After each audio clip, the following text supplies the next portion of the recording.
Olá, meu irmão, minha irmã, muito boa noite a você que me escuta agora, que me assiste agora pelo nosso YouTube, pelo nosso Facebook. Seja muito bem-vindo e bem-vinda à nossa Escola de Formação São João 23, em nossa reitoria de São Miguel Arcanjo, aqui na cidade de Arco Verde, na Diocese de Pesqueira, no estado de Pernambuco. Mais uma vez estamos juntos para mais uma aula sobre o Catecismo da Igreja Católica. Nessas aulas que temos sempre às segundas e quartas-feiras, às 19 horas, nos encontramos, temos esse compromisso de estudos com o nosso povo, com os nossos leigos e leigas, aprofundando os conteúdos pertinentes à escola de formação, especificamente nesse período ao Catecismo da Igreja Católica. Nós queremos saudar a você que está com a gente em qualquer lugar e pedir a você desde já que se identifique, coloque aí o seu nome ou a sua cidade onde você está, o estado onde você nos assiste, para a gente ter essa expressão dessa companhia que nos é dada a cada aula, na sua presença, de fato, vivenciando conosco estes momentos de aprofundamento e de estudos. Vamos começar nossa aula, como sempre fazemos, invocando a Trindade Santa, invocando o Espírito de Deus para que venha sobre nós e nos oriente nesta noite de estudos, quando estamos tratando os conteúdos pertinentes à Cristologia, a respeito da figura, da pessoa de Jesus dentro da profissão de fé. Em nome do Pai, e do Filho, e do Espírito Santo. Amém. Vinde, Espírito Santo, enchei os corações dos vossos fiéis e acendei neles o fogo do vosso amor. Enviai, Senhor, o vosso Espírito, e tudo será criado, e renovareis a face da terra. Oremos. Ó Deus, que instruístes os corações dos vossos fiéis, com a luz do Espírito Santo, fazei que apreciemos retamente todas as coisas, segundo o mesmo Espírito, e gozemos sempre de sua consolação, por Cristo nosso Senhor. Amém. Nossa Senhora, Mãe da Igreja, rogai por nós. São João 23, rogai por nós. São Miguel Arcanjo, protegei-nos e defendei-nos no combate. Em nome do Pai, e do Filho, e do Espírito Santo. Amém. Voltamos então a estudar, estamos trabalhando nessas nossas aulas, a partir do parágrafo 2º, do artigo 3º, da profissão de fé, na primeira parte do catecismo. E nós estávamos falando sobre a parte da cristologia, sobre a humanidade e a divindade de Jesus. Esse conteúdo, ele é muito importante para também iluminar todos os outros conteúdos da fé. Talvez por falta de um conhecimento, de um aprofundamento maior em torno deste conteúdo sobre a divindade e a humanidade de Jesus, é que existem hoje muitas confusões, há muita distorção de ideias, há muita pregação fugindo daquilo que de fato a doutrina católica ensina. Estão transformando Jesus em qualquer outra coisa, menos aquilo que ele deve ser e de fato era. Há uma tendência muito grande a fazer de Jesus aquilo que ele não é, um super-herói, a fazer de Jesus alguém que somente está aí para vencer o invencível, alguém que simplesmente é aquele que é 10, que é 100, que é 1000, que é isso, que é aquilo, mas não se chega à profundidade daquilo que de fato é o Senhor. Isso é muito sério, porque isso determina a nossa forma de ser e a nossa forma de crer. Ser e crer, essas duas realidades. Veja, quando a gente se insere no contexto de uma igreja cristã, seja ela católica ou não, nos é pedida uma forma de ser. E esta forma de ser da gente determina o crer nosso, como nós cremos. Então é importante fazer essa ligação. Não é que a minha fé se desliga da minha vida. O que eu creio deve manifestar o que eu sou e vice-versa. Aquilo que eu de fato sou deve manifestar naquilo que eu creio. Então você pode compreender por aí por que há tanta fé incipiente, frágil e por vezes até meio que cambaleante, querendo desistir. É porque a razão de crer de uma pessoa não ajuda na razão de ser da mesma.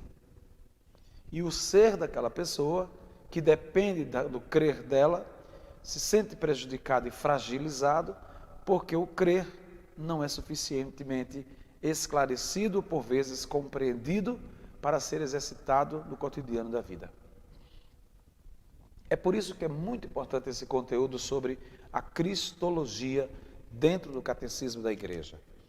Se a gente entender Jesus apenas como o divino, a gente vai limitar Jesus a uma realidade muito sensível, que apenas atua como aquele que tem poderes. Se a gente limitar Jesus apenas ao humano, a gente vai limitar Jesus apenas àquele que conviveu conosco, mas não teve nem foi a expressão legítima do Pai eterno. Isso ao longo dos tempos ocorreu muitas vezes. E a igreja sempre teve a preocupação, sobretudo nos concílios ecumênicos realizados ao longo da história, de dirimir essas questões e esclarecê-las. Por isso que existe o catecismo. Nós já vimos que o catecismo não é normativo, não são leis. Porém, são princípios doutrinários aos quais nós, como católicos, somos chamados a aderir e a caminhar com a igreja. Se a gente entender catecismo como lei, fica complicado. Nem a Bíblia deve ser entendida como lei, mas como palavra que ilumina a vida. Quem entendia a Bíblia como lei no Antigo Testamento, fazia da Escritura apenas o fundamento, que era aquilo que depois ficou denominado, depois da Reforma Protestante, como sola Escritura. Ou seja, apenas o que está escrito na Escritura é o suficiente para a gente poder, se a gente fizer como está ali, está tudo certinho. E na verdade não se trata disso. A Sagrada Escritura não é um livro de leis para a gente cumprir. Pelo contrário, é preciso entender a Sagrada Escritura como um instrumento de salvação que pode conduzir a gente a se aproximar de Deus, entendendo o que Ele quis na pessoa de Jesus. Dada essa introdução, essa preleção introdutória, nós agora vamos para cá.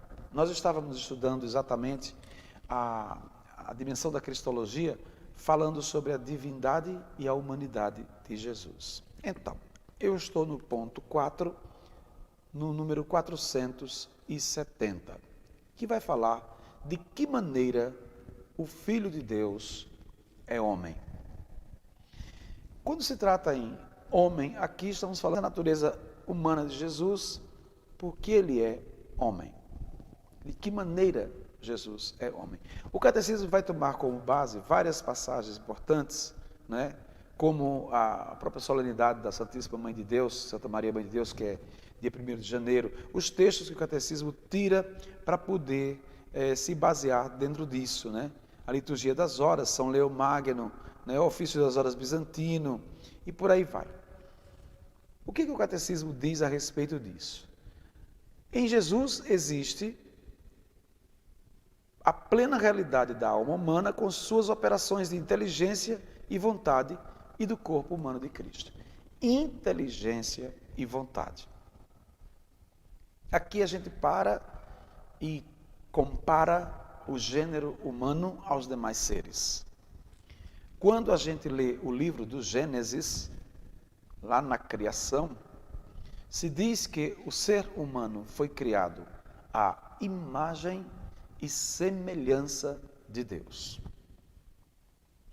Esta imagem e semelhança de Deus dá para o ser humano uma marca muito especial e um diferencial próprio. Inteligência e vontade são características eminentemente humanas. Se a gente for dizer que o animal tem inteligência, a gente não está agindo corretamente. Por quê? Porque o animal age por instinto.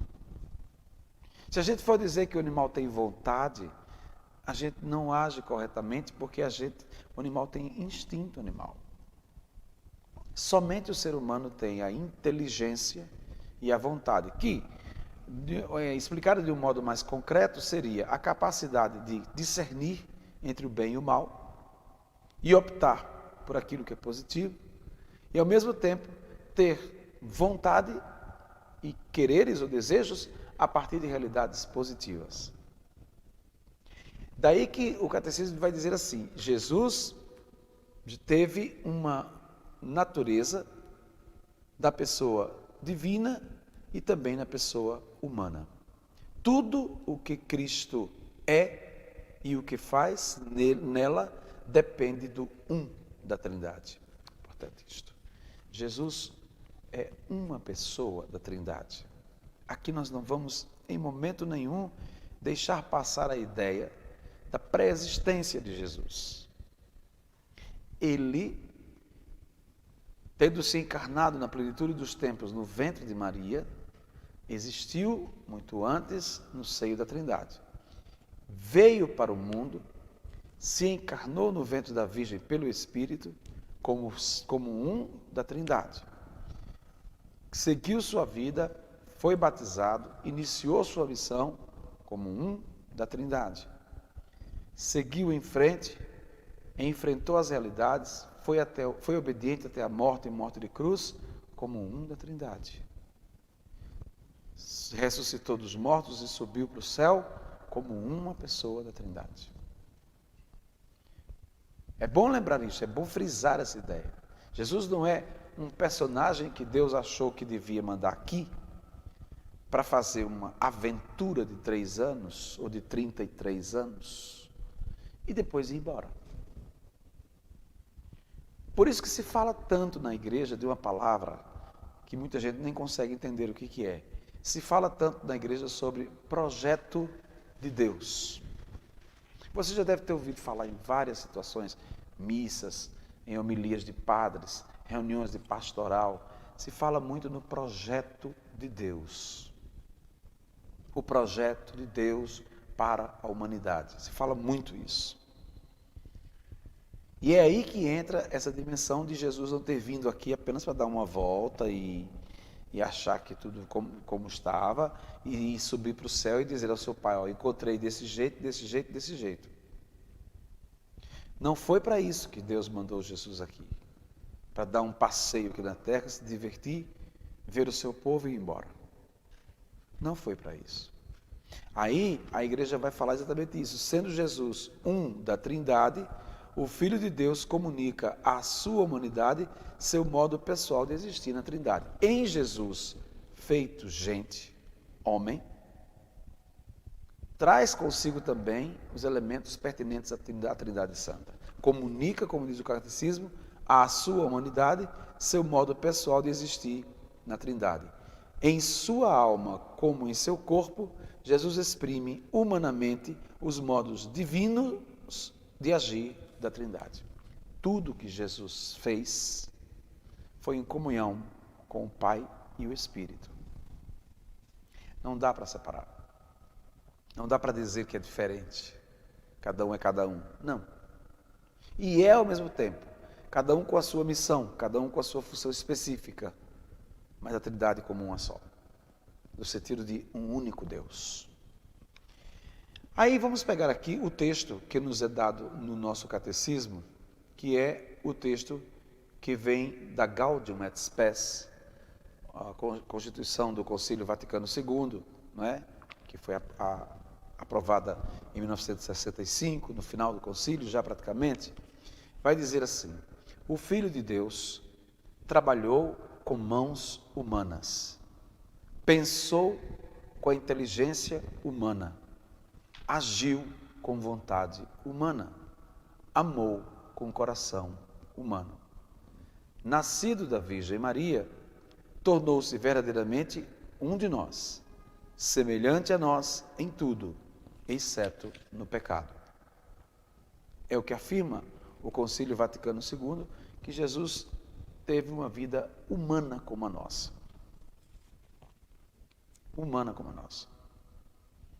Aí você vai dizer, então Jesus teve tudo que a gente sentiu? Jesus sentiu raiva também? Aqui está. A raiva é uma expressão que se liga ao pecado. E o pecado Jesus não teve. Porém, Jesus não deixou de se indignar com situações que ele viu no seu tempo. E, inclusive, o Evangelho narra várias situações dessas, que ele chegou a se indignar com isso, a criar uma certa raiva, uma certa ira em cima da situação, não propriamente das pessoas, mas da situação. Vamos lembrar, por exemplo, quando ele entra no templo e encontra o templo cheio de cambistas, vendendo bois, vendendo bodes, vendendo animais, de um modo geral, para o sacrifício. E Jesus vai gritar com eles, dizendo que eles saíssem dali, não fizessem da sinagoga, da igreja do templo, aliás, uma casa de ladrões. Que ali não era lugar para aquele tipo de comércio, porque no tempo de Jesus, esses animais eram vendidos dentro do templo, muitas vezes. E as pessoas ali compravam, ali mesmo sacrificavam, ofereciam o animal em sacrifício dentro do templo, em vários altares diferentes. Então, a gente chega agora à questão da alma e o conhecimento humano de Cristo. Esse é um assunto que, por vezes, pode parecer pesado e não deixa de ser, porém nós precisamos ir devagar hoje para entender isto, porque para muita gente que está fazendo esta aula, certamente é o primeiro contato que está tendo com uma cristologia mais aprofundada. Nós estamos estudando, nessa segunda parte da profissão de fé, a pessoa de Jesus, que não é tão simples como muita gente acha que deveria ser. Há uma complexidade para compreender, porque a linguagem teológica nem sempre é acessível ao nosso povo. Por isso eu estou indo bem devagar, para poder ter condição da gente ir comentando essas realidades e você ir aprofundando melhor esse conteúdo. Claro que você pode deixar as suas dúvidas, suas perguntas, você pode deixar no Zap, aliás, no Facebook, você pode deixar lá no YouTube, sua dúvida, sem dúvida, claro. Mas nós vamos devagar compreendendo este conteúdo. Eu estou agora no número 471. A alma e o conhecimento humano de Cristo. Vamos lendo e comentando devagarinho para você não misturar as ideias.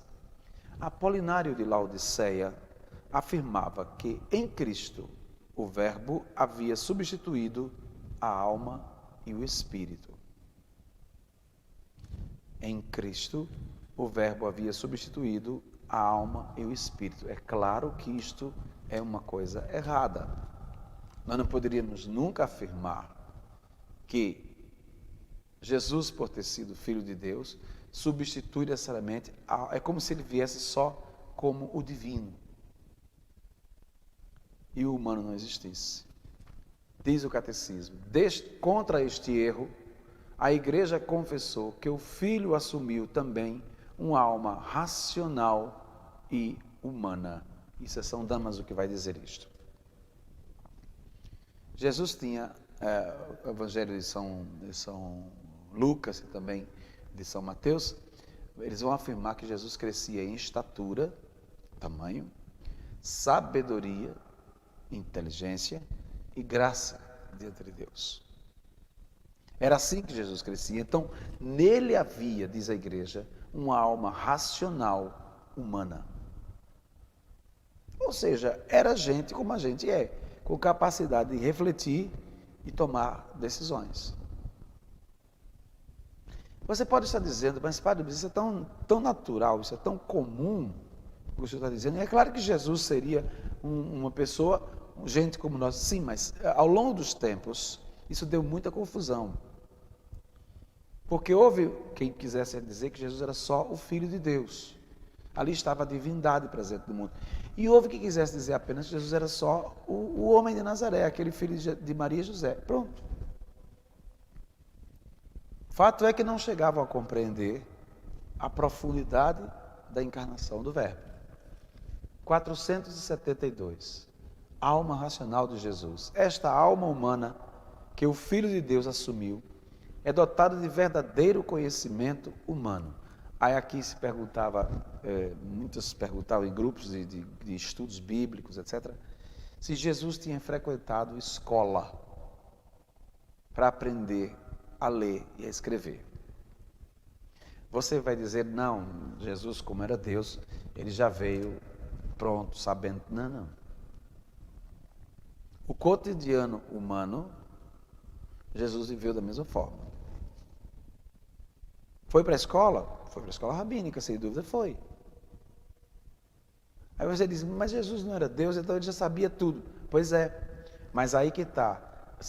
A carta aos Hebreus vai dizer isso muito claro, e São Paulo também vai afirmar. Ele, sendo Deus, não fez disso uma ocasião para se sobrepor aos outros, mas humilhou-se de tal maneira e se fez obediente até a morte e morte de cruz. Então essa humilhação, essa kenosis, assim chamada, de Jesus, também passa pelas realidades temporais e corriqueiras do dia a dia. Foi para a escola? Foi. Para viver e conviver com a humanidade junto da realidade que o Pai lhe dera. Daí vem o que o catecismo segue dizendo. Enquanto tal, este não podia ser em si ilimitado. Exercia-se nas condições históricas de sua existência no espaço e no tempo. Jesus tinha o conhecimento humano.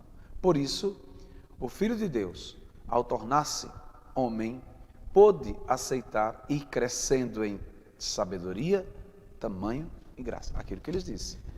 O humano de Jesus foi humano como nós. Menino pequeno que cresceu, foi crescendo, crescendo.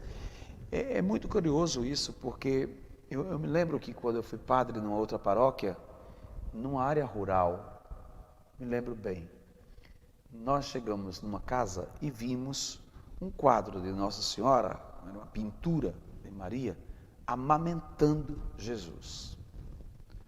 Uma das pessoas que estava comigo na hora, olhou para mim e disse assim, ô padre, venha ver uma coisa.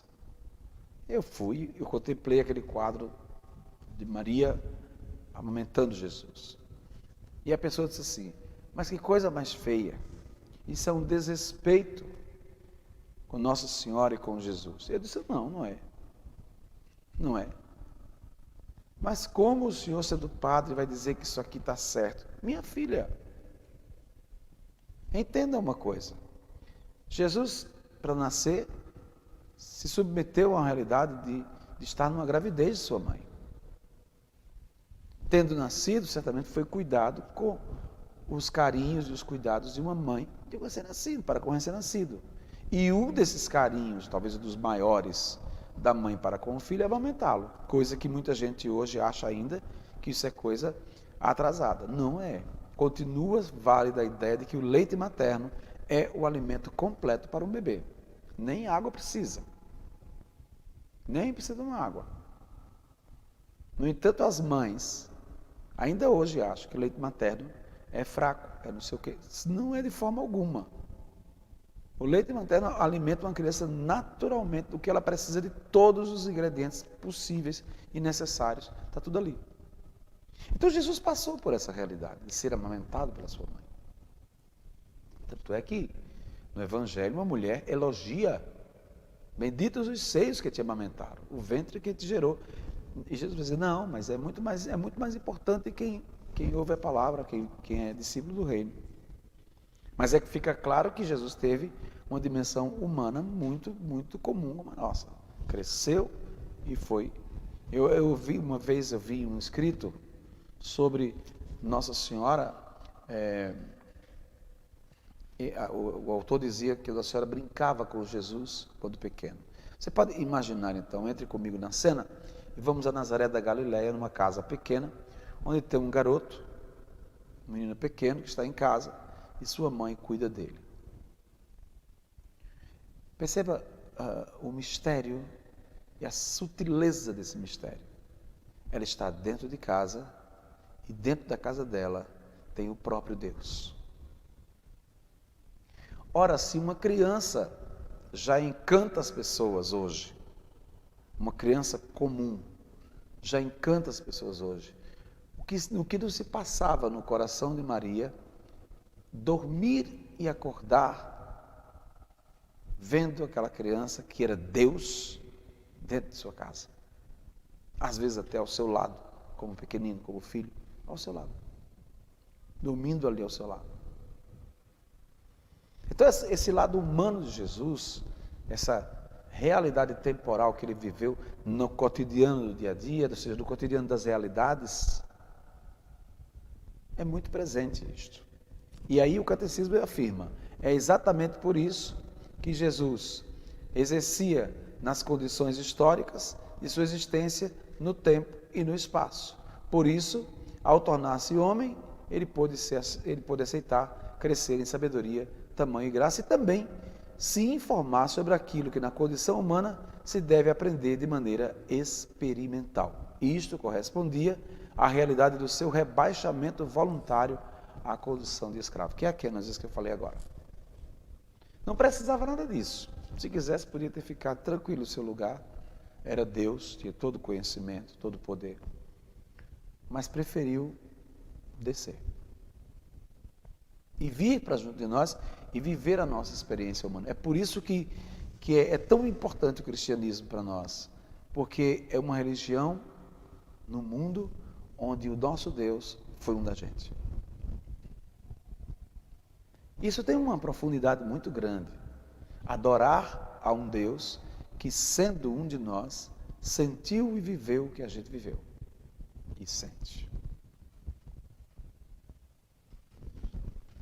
Vamos ao número 473.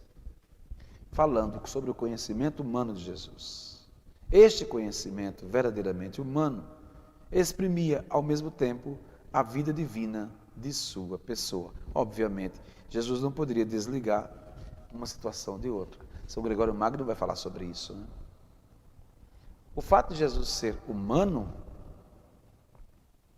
não eximia de forma alguma, nem dizia assim, não, olha, iam juntas as duas situações, o humano e o divino. Quando ele agia humanamente, estava a divindade presente ali. Segue o texto, dizendo: a natureza humana do Filho de Deus, não por si mesma, mas por sua união ao Verbo, conhecia e manifestava nela o que convém a Deus. Este é, em primeiro lugar, o caso do conhecimento íntimo e direto que o Filho de Deus, feito homem, tem de seu Pai. Aí que está. O conhecimento de Jesus na natureza divina advém da convivência com o Pai no seio da Trindade. Por isso que ele vai dizer no Evangelho, ninguém conhece o Pai senão o Filho, ou aquele a quem o Filho quiser revelar. É bonito ver a pessoa de Jesus a partir desta ótica divina e humana que se fundem numa realidade e, consequentemente, torna Jesus este Deus a quem adoramos. Segue o texto, no 474. Por sua união à sabedoria divina na pessoa do Verbo encarnado, o conhecimento humano de Jesus gozava na plenitude da ciência dos desígnios eternos que viera a revelar. Aquilo que ele diz desconhecer neste campo, declara em outro momento não ser em sua missão revelada. Ou seja, Jesus tinha consciência clara de que veio ao mundo como gente, mas como Deus.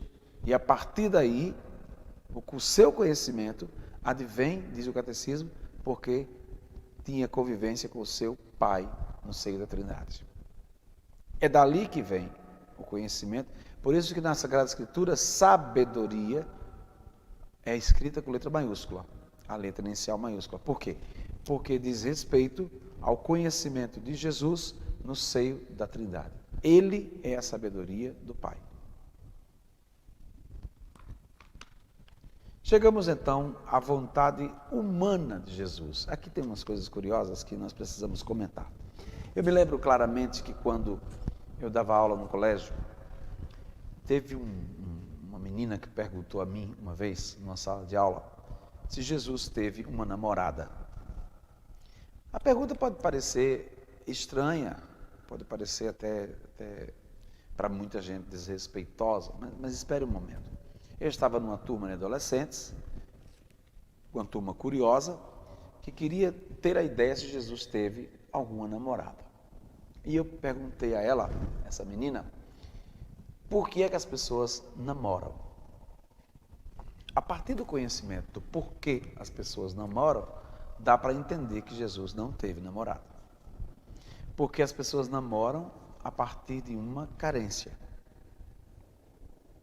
que depois, com o passar do tempo, vai se tornando uma perspectiva amorosa profunda e se consuma, alguns casos se consumam também na realidade matrimonial. Mas se namora por conta de uma necessidade afetiva. Jesus não tinha necessidades afetivas. Ele era o próprio amor. Seria escandaloso dizer que Jesus tivesse alguma necessidade afetiva quando ele era o próprio amor. O próprio amor no meio das pessoas não teria como sentir nada disso. Por isso o catecismo vai tratar da vontade humana de Jesus. Paralelamente, a Igreja, no Sexto Concílio Ecumênico, confessou que Jesus possui duas vontades e duas operações naturais, divinas e humanas, não opostas, mas cooperantes de um modo que o Verbo feito carne quis, humanamente, na obediência ao seu Pai, tudo o que decidiu divinamente com o Pai e o Espírito Santo para a nossa salvação. A questão da Santíssima Trindade. Jesus tem a dimensão da vontade humana e divina, condicionada à vontade e à realidade da Trindade. A vontade humana de Cristo segue a sua vontade divina sem estar em resistência nem oposição em relação a ela, mas antes sendo subordinada a essa vontade toda poderosa.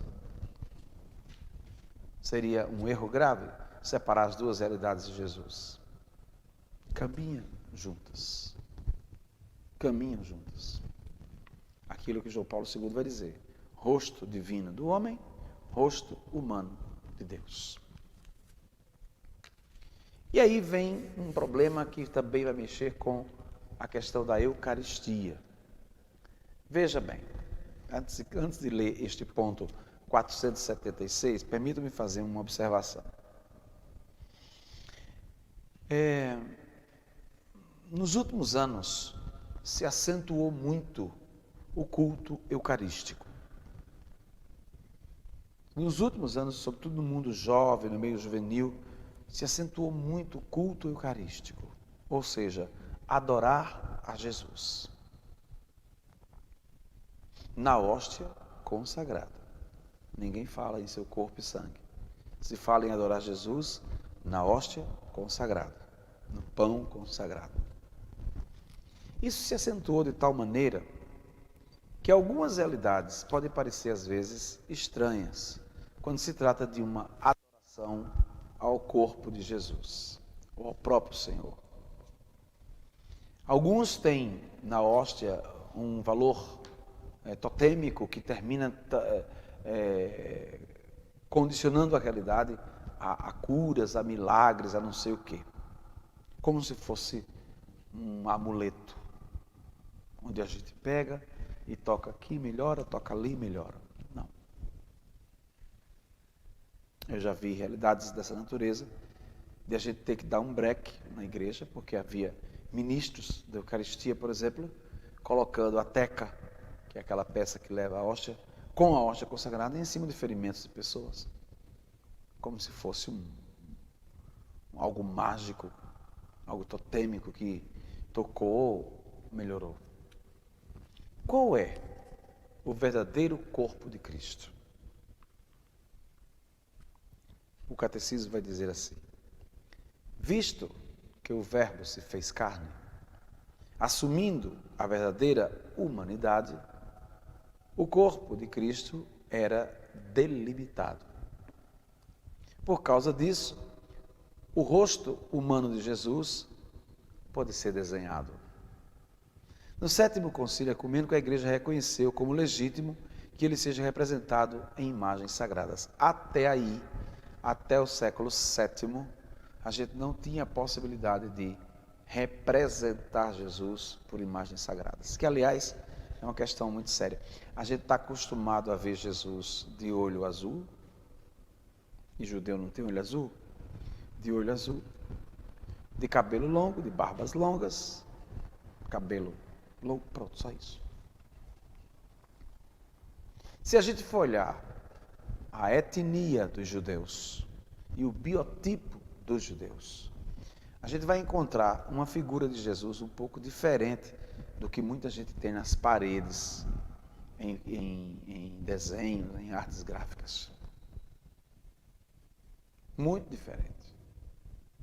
Porque o judeu tinha outra característica. Vai dizer o texto do 477. Ao mesmo tempo, a igreja sempre reconheceu que no corpo de Jesus, invisível em sua divindade, tornou-se visível em nossa carne. Ninguém via até então ser encarnado. De fato, as particularidades individuais do corpo de Cristo exprimem a pessoa divina do Filho de Deus. Este fez seus os traços de seu corpo humano, a ponto de, pintados em uma imagem sagrada, poderem ser venerados, pois o crente que venera a sua imagem, venera nela a pessoa que está pintada. Vem uma explicação meio que de relance, mas deixa a gente, de modo muito claro, entendendo que as imagens da igreja são instrumentos catequéticos. E quem faz mais do que isso na igreja, comete idolatria. Eu não posso dizer que aqui está Jesus. Aqui está uma imagem dele que me representa e me lembra aquele que morreu por mim e me salvou. São imagens. E a gente não pode ter como se fosse a pessoa. Bem claro isso para nós. O coração do Verbo encarnado, vai dizer o catecismo. Jesus nos conhece e nos amou a todos, durante sua vida, sua agonia e paixão, e entregou-se por todos e por cada um de nós. Filho de Deus que me amou e se entregou por mim. Amou-nos a todos com um coração humano. Por isso, o Sagrado Coração de Jesus, transpassado pelos nossos pecados e para a nossa salvação, é considerado o principal sinal e símbolo daquele amor com o qual o Divino Redentor ama ininterruptamente o Pai Eterno e a todos os homens. Pronto. É o coração de Jesus que é símbolo especial disso. Símbolo especial disso. A gente tem desde a devoção do apostolado da oração até a devoção de Jesus misericordioso. O coração é aberto e ali mora toda a misericórdia de Deus. Por fim, a gente tem aqui a indicação de que a encarnação é, portanto, o mistério da admirável união da natureza divina e da natureza humana na única pessoa do Verbo. Este é o ponto fundamental para a gente poder se situar nesse contexto. A encarnação é o ponto fundamental para nós. Nós estamos estudando o credo e o parágrafo 2º vai falar para a gente concebido pelo poder do Espírito Santo e nascido da Virgem Maria. A gente vai rezando o credo, está vendo que está chegando a essas proposições. Mas para nós a gente fecha esses 2 parágrafos aqui, lembrando essa realidade humana e divina de Jesus. Não percamos de vista isto. Nem fiquemos em 2 extremos. Ou vejo Jesus apenas como o divino, aquele que está no céu e vai, ou vemos Jesus apenas como aquele que lutou pelas pessoas, que estava na terra, que correu atrás, que é libertador, que é isso, que é aquilo. O bom senso vai dizer que devemos equilibrar um pouco isso. Daí vem a espiritualidade unida à oração, à ação. Vem a contemplação unida à ação. Dá uma religião muito boa. se a gente não ficar nenhum extremo de um lado e do outro, dá uma religião muito boa.